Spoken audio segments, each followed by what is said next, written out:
عميلك في انهي مرحله من دول. كل عميل بيكون ليه جيرني كده معينه بيمر بيها، فمهم ان احنا نبقى فاهمين العميل في انهي مرحله.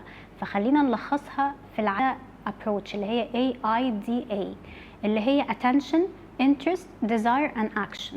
لو انا دلوقتي ابتديت ان انا ابيع منتج او خدمه وابتديت ان انا اعرف الناس بالحاجه اللي انا بقدمها، فانا هنا لسه في الاول كل اللي بعمله ان انا بعمل اتنشن، بخليهم ينتبهوا ان في منتج او خدمه موجوده. وبعد كده بيبتدي لما يعرفوا اكتر عن المنتج او الخدمه وازاي ممكن تساعدهم في حل مشكلتهم او توصلهم للهدف بتاعهم، يبتدي يبقى فيه انترست. وبعد كده مجرد ما يعرفوا ويتاكدوا ان فعلا في بروف لان الحاجه دي فعلا فعاله وان الحاجه دي فعلا كويسه، هنا بيبتدي يبقى فيه ديزاير. وده كمان مهم جدا لما بوصل لهم الميزه التنافسيه اللي عندي عن بقيه الحلول المتاحه في الماركت. واخر حاجه خالص بتكون المرحله لما العميل بياخد الاكشن ويشتري المنتج او الخدمه. فاللي انا عايزه اقوله باختصار، مهم تحدد العميل في انهي مرحله، لانه في ناس كتير بتشتكي ان العميل بيجي وبيسال شويه تفاصيل وبعد كده بيختفي.